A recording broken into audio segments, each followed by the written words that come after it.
Мәжіліс депутаты Кенесары ханның бас сүйегін қайтару мәселесін көтерді. Қайырлы күн, құрметті көрермен. Видеороликті толығымен көру үшін арнамызға тіркелуді ұмытпаңыз. Кенесары ханның бас сүйегі мен мылтығын Ресейден Қазақстанға дереу қайтару керектігі тағы да сөз болды. Бұл жолы депутат Бақытбек Смағұл үкімет басшысының атына депутаттық сауал жолдады.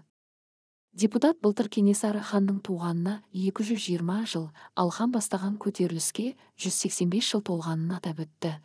187-1847 жылдардағы Кенесары бастаған ұлт азаттық қозғалыс қазақтардың отаршылдыққа қарсы жаппай бұқаралық және ұзаққа созылған көтерілістердің бірі болды. Оны патша үкіметі де жеңе алмады. Кенесары хан қапыда қаза тапқан соң қазақ хандығы да жойылды.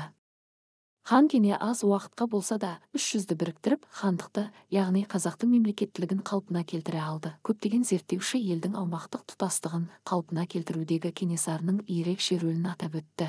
Оған патша әкімшілігінің өкілдері де құрметпен қарап, оны қазақ даласының Митридаты, ер жүрек батыр деп атаған. Негізі Кенесары ханның басы жайлы әңгіме қозғалса, қазақтың бәрі елең ете қалады. Ол түсінікті де. Соңғы ханымыздың басы өз жауының елінде жатыр. Бұл бәрімізді күйзелтеді. Орыстар ол қырсығып отыр.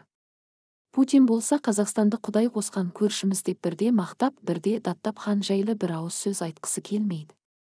Мүмкін шынымен де бас сүйек қазақ еліне әкелінсе, біраз дүние өзгеруі мүмкін. Тәуелсіздік алғаннан бері ханның сүйегін қайтара алмағанымыз нағыз ұят. Әне алып келеміз, міне алып келеміз деп сан мәрте айтылды. Қазақ хандығының 550 жылдық тойында да түк істей алмадық. Ол қазір Кенесары ханның бас сүйегі мен оның мылтығы Мәскеуде этнографиялық музейде уақытша сақтаулы тұрғанында айта кетті. 2021 жылы географикалық қоғам ұйымдастырып, Қазақстаннан арнайы барған комиссия және мамандар ұлы ханның бас сүйегі мен мылтығын сәйкестендіру жұмыстарымен айналысты. Тарихи, антропологиялық және мұрағаттық зерттеулер кешенінің қорытындысында мылтықтың ханға 100% тиесілі екені, ал сүйектің Кенесары хандық екені сәйкестік 90%-дан жоғары анықталды.